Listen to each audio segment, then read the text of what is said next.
Welcome to Mind Yourself, a podcast sharing real life stories from real people, alongside conversations about mental health and emotional well-being. Listener discretion is advised, as this episode may include themes some listeners may find distressing. Wherever you're joining us from, whether you're walking, driving, or taking a quiet moment for yourself, you're very welcome here. Let's get started. So we welcome Tara Thompson to the Force One's Mind Yourself podcast. Tara, you come from Kildare and you own the Quest Yoga. Yes. Can you tell us a little bit about yourself and the work that you do through Quest Yoga? Yes. Hello, ladies. Thank you for having me. Yes, my name is Tara Thompson. I'm the owner of the Quest Yoga.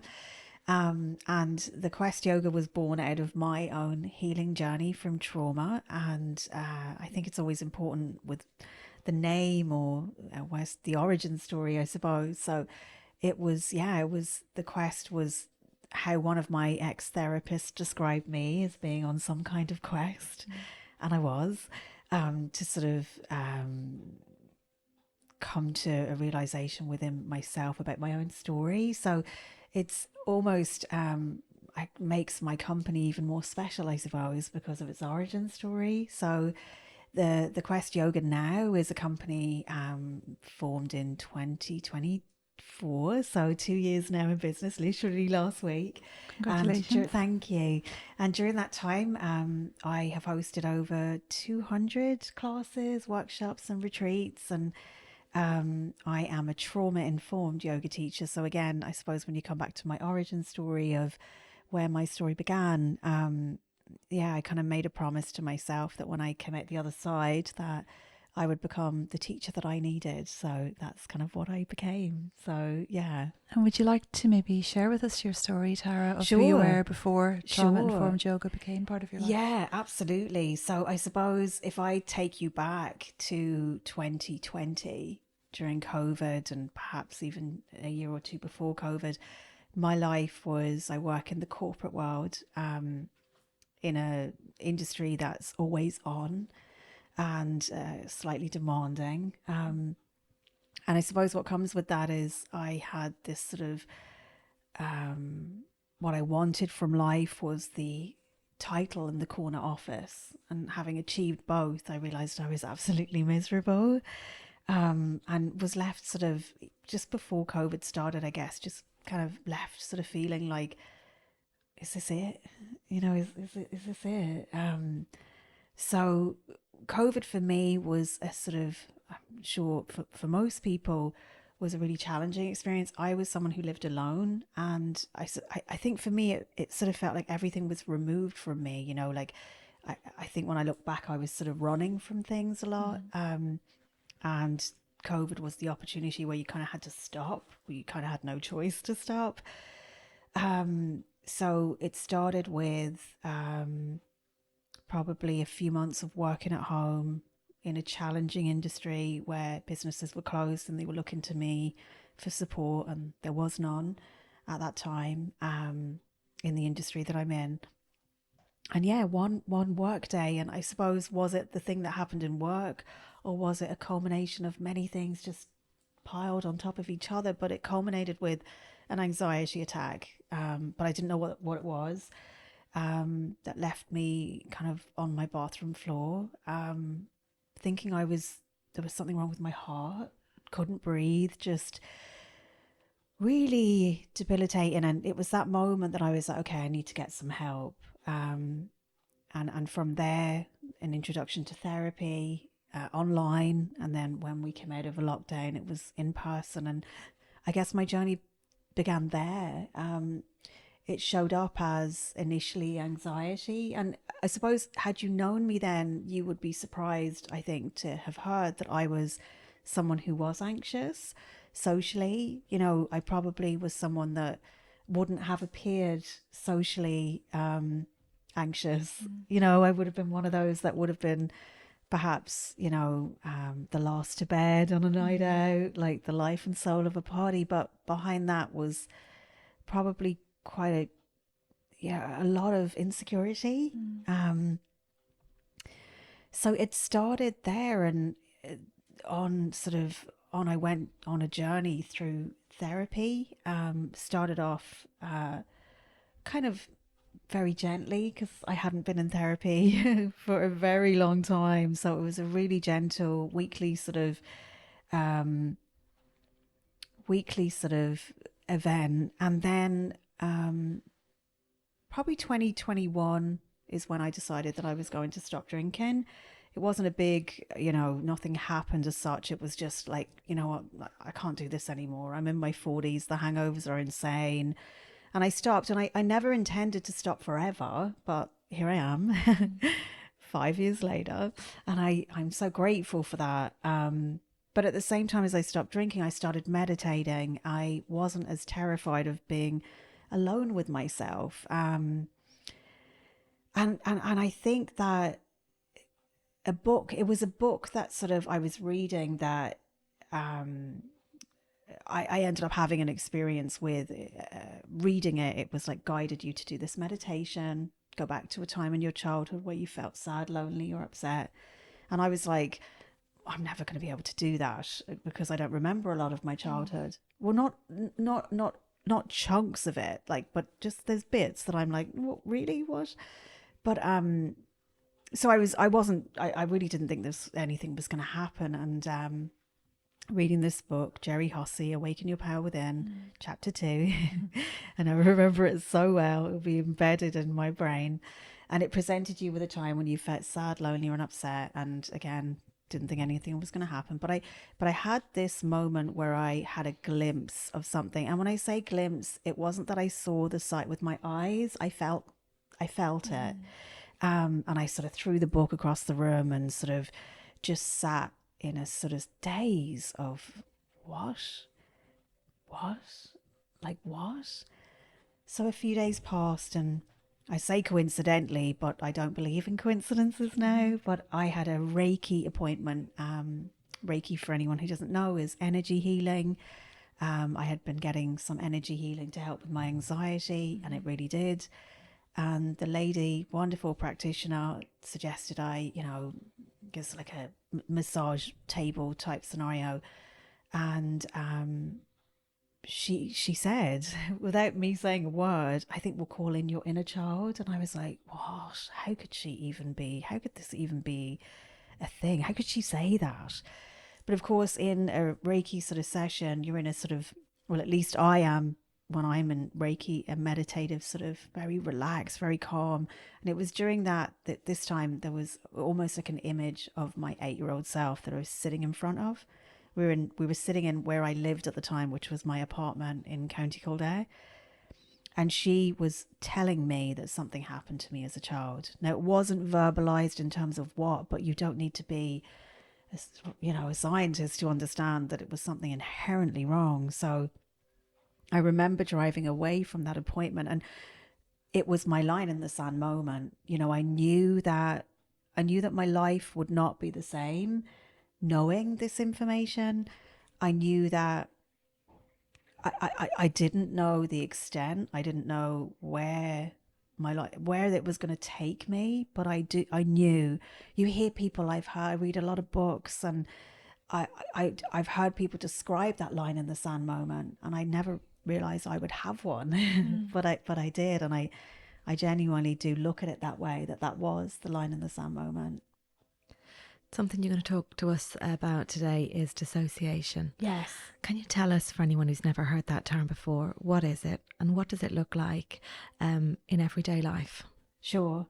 I mean, I suppose what I always like to do when I'm talking about this topic is talk about it from my own lived experience, which I think makes my story perhaps a story that's more easy to understand when you give the actual lived experience, I think.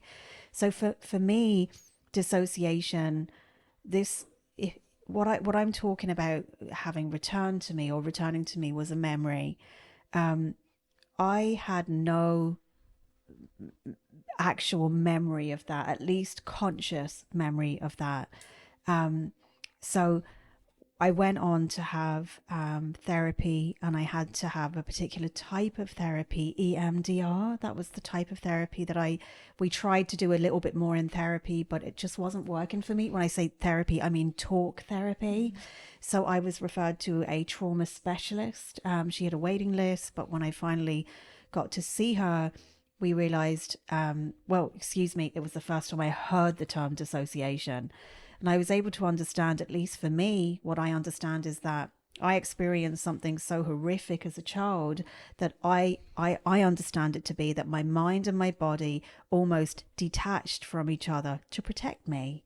So I spent my whole life having these thoughts or these opinions about myself, but had never really any concrete understanding of where they came from. So I always had difficulty in relationships. Intimacy was always an issue for me. And I would always told myself a story that was just me. But it wasn't just me, it was what happened to me. So I suppose in my case, dissociation was having this sort of underlying there's something wrong with me. This is just who I am. I'm not good with intimacy, or this is the type of person I am, but not understanding that there was an inherent deep story behind these thoughts, feelings, and that's what dissociation looked like in my life prior to my story coming to light. As I worked through my healing journey of understanding or trying to process what happened to me, I was learning that I was hoping that I would see, not hoping, I'm going to take that word back, certainly wasn't hope, but I was working to remember what happened to me, and I thought I would see it as an image. So I was expecting the whole time it to play out almost like a movie, like on an old projector I would see. But actually what happened was that I felt it. My body showed me what happened to me, and that was during an EMDR session after about 1.5 years of work to get there. And what was it, Tara, that your body was remembering that your mind couldn't? So it was abuse. Yeah, I was sexually abused as a child. I was 8. So and I had no memory of that until I was a 40. What am I now? 48. So that's a 40. How many years ago? I'm so terrible at maths. 30 something. Yeah, exactly. So I mean, only a few years prior. So the dissociation piece, I suppose, for me, if you ask me what it is, well, for me, it was living a life with an opinion of what I thought I was as a woman, and beliefs about myself which were not true, and are not true. But during the journey, even of healing and working through therapy, dissociation as well continued to be, I had a belief that I was going to see what happened to me, but experiencing it as like feeling. And how did you navigate something of such significance emerging after so many years in later life? It was the hardest thing I've ever gone through in my life. It without question was the hardest thing I've ever. And I've met survivors. I do a lot of work for Women's Aid and 1 in 4. Very proud to do that work. And I've met survivors over the last few years who will say to me, I know there's a story, but I don't want to know what it is. And I can hear that, and I hear that with my heart. But for me, I made the decision that I needed to know. I needed to know what happened to me. And I was accepting that I might not know. I might not get the picture of the extent of what happened to me. But, and I think it's important to say that I don't think, and I know I'm saying this very cautiously to 2 therapists, but I understand the type of therapist that you are. So I know that you'll agree with this, but I don't believe that it was just therapy. I was doing like a somatic type of therapy, EMDR, where the body is releasing, but I also was meditating. I was praying. I mean, whether your faith is kind of, whether you have a relationship with faith or not, that's kind of none of my business. But for me, I do, and I'm someone who loves being outside, nature, sea swims. I think that for me, healing had so many. There were so many dimensions to it, and I sometimes feel, had it just been therapy, and also my decision to stop drinking a few months before, that played an integral part in, and perhaps it was my, I don't know, unaware to me, it was my body preparing me, or my soul preparing me to go on a journey, because I think, you know, those tough days in therapy, those tough days with conversations with people that you love, it would have been easier to have 2 bottles of wine, you know, and but then the consequences of those 2 bottles of wine, and I like, one of the proudest things on my journey is that I am a non-drinker. And I'm very proud of that. And it's not an easy thing in Ireland. We are almost shamed for our sobriety. So, 19 questions why you're not drinking. You know, it is, but it's something that I think that I can understand why you would want to. I mean, I used alcohol as something to sort of run from, you know, to avoid. So I do understand that. But sorry, back to your question. I think that it was many things. It wasn't, you know, it wasn't just one thing. I think it was many things that helped. What were the emotions that surfaced during that time for you? Oh, there was so many. There was so many. And what was really interesting at the beginning of my therapy journey was I didn't really have words for emotions. If you had asked me, I remember I adored all my therapists. I was so lucky to have incredible therapists. Thank God for them. But one of my first therapists, I remember, used to say, "Well, explain how you feel." And I would be like, "Oh, well, just, you know," and she'd be like, "Well, okay, let's do another word there." But I really struggled with angry, mad, sad, fearful, like so much so that I remember giving her a document that was like, "These are emotions. Here are some words." And I was like, wow, I seem to have this almost difficulty in expressing emotions. So, but back to your question, I felt angry, sad, disappointed. It's maybe unusual to say that I felt like there was an element of grieving, because I was grieving not only for what happened to me, but grieving for the life that. And I say this with my hand on my heart, because I'm actually very proud of my life and very proud of what I've done and what I'm going to do, because I'm not done yet, but of what could have been. You know, I'm a 48-year-old woman who probably won't have children, and I would have always told you, I don't want children. I'm a career person. That's what I want. You know, I'm not really, but that wasn't necessarily true.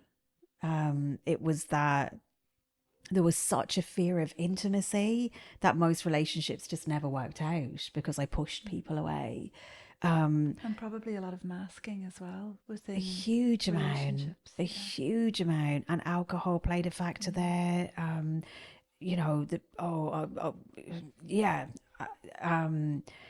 There's so many emotions, but the one that I was most surprised about, well, I don't know if surprised is the right word, but that grief one, I think that maybe when you hear a story like mine, perhaps grief isn't where you would go to, but there is an element of that, of what it could have been. I'm very proud of where my life is going and where it's going to go, but there's a reality to that things didn't work out because of what happened to me.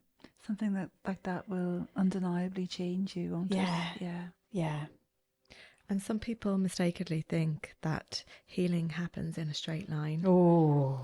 What has your experience taught you about the realities of healing? Wow. I mean, you know, one of the things I get quite passionate about was I hear sometimes people say to me, "Oh, isn't it just amazing that you're healed?" And I'm like, "Oh, don't put an ED on me, like don't put a healed ED," because I know that my healing journey is going to continue for the rest of my life. I'm very real about that. I may not be as, I definitely feel that the rawness and the emotion and the pain that was associated with my story is not, and I'm so grateful to say, anywhere near what it was a few years ago.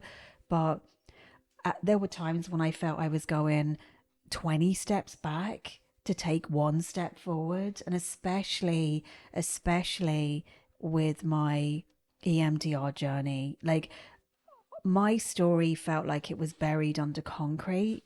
Like I felt like it was the equivalent to an archaeological dig. It was literally like searching for fossils. Now my body would probably tell you, well, right, it was right here. But that's what it felt like it was. So for someone to say that healing is a straight line, my experience was absolutely not. It was, if I could draw it, it's a messy puzzle, and it's up and down, and it's all over the place, and it's squiggly, and it's cross, and it's, yeah. So I definitely would say that my journey has not been a straight line. As by part any of your means. journey, Tara, you've trained extensively in trauma-informed yoga. And I'm wondering how important you feel it is to include the body when healing, as opposed to just working on the mind and the conscious. I think because of my own story, I think because of how my story came back to me and was showed to me in a visceral way. I think that's why I'm so passionate about somatic work. I think I felt dissociated from my body for such a long time, like feeling in my actual body, like if you would ask me, where do you feel that, if you think about an emotion, a sadness, happiness, anger, fear, and someone would have said to me a few years ago, okay, and where do you feel that in your body, I would have been like, oh my God, like what are you even talking about? How can you feel that in your body? What do you mean, where can you feel that? I know what that means now, because I am aware of my body, and I'm very informed, and I'm very aware of emotions and where they sit. But why trauma informed yoga was such a huge part during my healing journey, that was not one line, that was squiggly and all over the place. I felt lost several times, and I traveled quite a lot, Bali, other places, mainly solo travel. And one of the experiences I had with a yoga teacher was that they physically assisted me during a yoga class, and to a survivor. That is, well, I mean, sorry, I'm going to take that back. That's too open. Who am I to say what it is for other survivors? For me, in my body, as a lived experience as a survivor, that was an incredibly triggering thing to happen. And not only did it happen, but the person who put their hands, a male, put their hands on me to physically assist me, didn't offer any sort of nor did I share my story. By the way, nor should I have to share my story. I mean, yoga teachers should know better. We need to get better in this space. Assistance and asking about assistance is something that really needs to change when it comes to yoga. I'm very passionate about that. But it made me think, there's a lot of, and again, I have to stop doing that, because I'm not the voice for survivors. I'm the voice for myself. My lived experience is sometimes I would be put off from going to a yoga class because of the potential of someone putting their hands on me, where they're going to be walking throughout the class, the potential poses that would be asked of a survivor. So all of these things were really important to me. And the quest started as a book, because during my healing journey, that was a massive squiggle, I decided to write about it. And initially the quest was a book, and it was reviewed by a publishing agent, and she said, this story has strong legs to carry it to publication, but you need to rewrite the whole thing.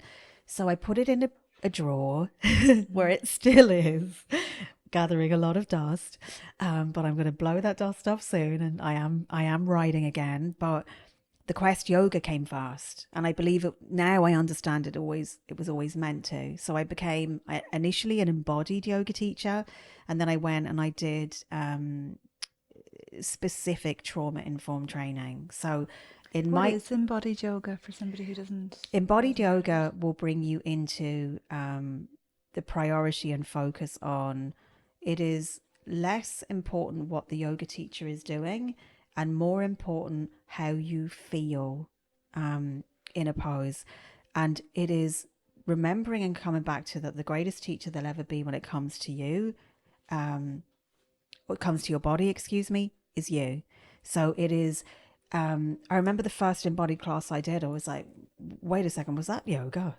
What did I just do for 90 minutes? Like, really? Why was there no like fast flow vinyasa? But that was where I was at. I needed the fast, and the slowing down sometimes is the hardest part. But embodied yoga is all about giving the person that sort of permission to become their own teacher, really. So it is less about, you know, vinyasa fast flows and but more about actually bringing you back into your body. So it was the perfect style of yoga for me to study, and then went on to learn more about trauma informed yoga. So I sort of, when I went into this area, I went into it with 3 core values, which was safety, compassion, and integrity. And they have become my brand values. They're very important to me, and I think I design any class or any event that I host around those values. So, yeah. Tara, a lot of your work now is in supporting people who've experienced trauma, as you told us. What are some of the responsibilities that come with holding that space? It's, you know what, I think it's a privilege and an honor to do the work that I do, and I do not take it. And I'm very aware of that. I understand that someone can get triggered at any time, and I don't have the answers, you know, and it would be wrong for me to say that you won't get triggered in this class, or you won't get. But what I can do is give you the space for you to feel safe enough to soften into your own body. The tools that I provide, actually one of the modalities that we use in trauma-informed yoga has its roots in therapeutic settings. It was something that got me through the first 1.5 years of my journey, and it's the butterfly hug. But we do a take on the butterfly hug where the butterfly hug, for people who don't know, if you remember in the 90s, I'm showing my age, the cross your heart bra, where would you put your hands across your chest and you tap your collarbone, and this will really help with just regulating your nervous system. But in trauma informed yoga, we do a little bit of a more movement where you're actually giving yourself almost a hug. I don't want to hit the mic too much by moving too much, but there's a lot of movements that are bringing you back into your body. So I think I'm mindful that for survivors as well, dissociation can be something that we need to consider. So even my language throughout the class is to bring people back into the now, and give them the opportunity to stay within the practice, and with these nice sort of prompts to bring them back. But I'm very intentional in the creation of the classes as well. There are certain poses that, certainly my lived experience, I wouldn't be able to do them. There are poses that I specifically exclude from my classes. I don't walk around. There's no way I'm ever going to put my hands anywhere near you during a practice. So there is people who've come to my class and said the knowledge of those little things, they might seem little to people, but they're actually massive. Yeah.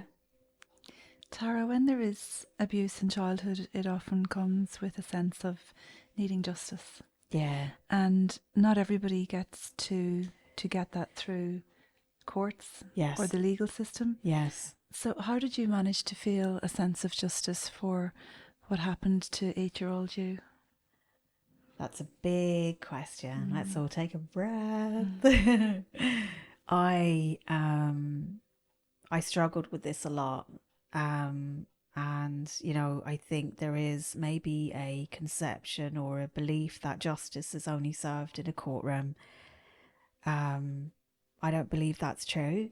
I believe that justice for a survivor is feeling safe and is feeling peace.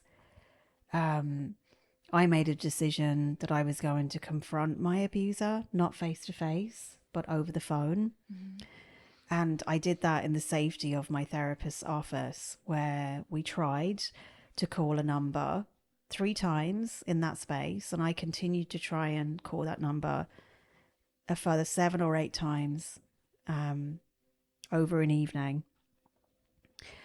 And I believe something greater than a busy signal got in the way that night. And I really struggled with it, because that was the moment my therapist realized that I didn't need therapy anymore, although I was later to the party months later, but she was witnessing me facing my greatest fear. But I was distraught when that phone was not answered, because I'd built myself up to what I felt was mental and emotional. Even when I'm thinking about it, I'm like actually sweating. But 2 or 3 days later, I was processing, which for me is always with a pen and writing. I was like, why did this not happen? Like, I prepared myself. Have I not come so far? That how could this? And the pen just dropped, and I realized, oh my God, I thought I was making a call and was going to get through to a person to take my power back. But the truth is, I've taken my power back. Every time I've told my story, the work that I've done, I've come back and picked up 8-year-old me and said, we're good. We're good. And that's the truth. And I do feel, and even just to honor the people who do go to court and do hear stories of, oh, you got your justice, now that is not the end of their story. You know, sometimes that's the beginning, because they were brave enough to fight a battle, to be brave enough to take their story to court. And I think that there is a misconception that justice, because that is another whole piece of work, and especially what's happening with survivors' notes being used in a court setting. It's there is a next level bravery award that I believe should be handed out with a gold cloak to anyone who does that. That is a next level bravery. So you know, that sort of sense of, you know, justice, it's a difficult one. And I think that if anything that someone gets from listening to me talking is perhaps, you know, rethink that piece around justice. When you hear people's stories, sometimes they're only beginning when they have got the justice in a court setting. You know, there is so much that needs to happen. Yeah. And there can be challenges, can't there, for survivors in navigating intimacy and relationships? Yeah. What are some of those challenges? Oh, wow. Well, as a woman in her 40s who only learned her story in her 40s and then sort of got to a stage with her healing journey that said, okay, I might be ready to date now. I've been dating for a few months now, maybe more, probably a year now. And the challenge of telling someone your story, the challenge of, you know, it's a whole dynamic of this is a story that you kind of, at least in my case, I feel that needs to be shared in order for someone to understand me as a woman. And I think that not only does that go for women who are single and maybe in my situation who dissociated from something that came back, it also goes for women who learn of their story later in their life and they might be married, navigating that with their own partners. I think it's something that we don't give enough space and attention to and compassion to. It genuinely is a hard path. It's sort of, yeah, it's one that I'm trying to navigate at the moment, and it definitely is something that I don't think is given enough sort of attention that it needs to. But it definitely is something. But I guess on the other side, I sort of think in your sort of 40s, people are coming to relationships at an age where they've experienced a lot of life, they've had their own life lessons and stuff, and you would hope that there is an element of compassion and kindness that comes with that. But I guess it is just another dynamic as a single woman that has a story like mine that you kind of have to manage, which isn't always easy. Tara, you mentioned bravery there, and I think you've been incredibly brave to come and share your story with us today. Thank you. What would you say to somebody listening who maybe resonates with what you've shared and maybe feels that they can't heal or they're past the point of moving on. Yeah, I want to send that person so much care and compassion. And I know that feeling. I've been that person. I've carried those feelings for sure. But I believe you can and you will. I think that taking the first step, be it talking to a friend, seeking out a therapist, whatever that looks like for you, but that reaching out. And sometimes it's like a domino effect, you know, when you take that first step, suddenly another door opens and another door opens. And there are the most incredible people in this country, and I'm sure further afield, that do incredible work in this space. And there are people who are brilliant at what they do and have the capacity and have the experience and the expertise to help people. And there is help out there. There 100. And I would say hold on and take that first step. And for somebody who might be intrigued, as I am, by embodied yoga and trauma-informed yoga, how would they find the Yoga Quest or attend one of your retreats? Sure. Well, I am on social media, the Quest Yoga on Instagram. I'm also on Facebook. And dare I say, what am I doing there as a 48-year-old woman? I'm on TikTok. But you'll find me there. I also have a website, www.thequestyoga.com. But I tend to focus on retreats. I have a retreat coming up in August, a day retreat. I mainly work around Kildare, but last year I did some weekend retreats around Wicklow as well. So I do a lot of corporate work as well. So I'm starting to do a lot more in that space. So yes, that's where you'll find me. And Tara, the question that we ask everybody who comes onto the podcast is, how do you mind yourself? What are your own practices for self-care and minding yourself? I love that question. The biggest one for me is that I have finally been able to realize that I am the greatest authority when it comes to me. For years, it was about external validation and asking other people, seeking out a book, seeking out this, looking outside of myself all the time. And now I have learned to trust my own wisdom, and I seek validation from myself first. And if I'm going to do something or make a decision, I get quiet enough to just ask myself without asking 20,000 people or ChatGPT. I'm asking myself. And I think, honestly, I could give you a whole list of answers to that question, but that honestly has been the most powerful one. Tara Thompson, thank you so much for coming on to the Mind Yourself podcast. Thank you. That is it for today's episode of Mind Yourself. If something in this conversation has resonated with you, share it with someone who might need to hear it, because these are the conversations that matter. Don't forget to follow or subscribe so you never miss an episode. And if you're enjoying the podcast, a quick rating or review really helps us to reach more people. So until next time, mind yourself.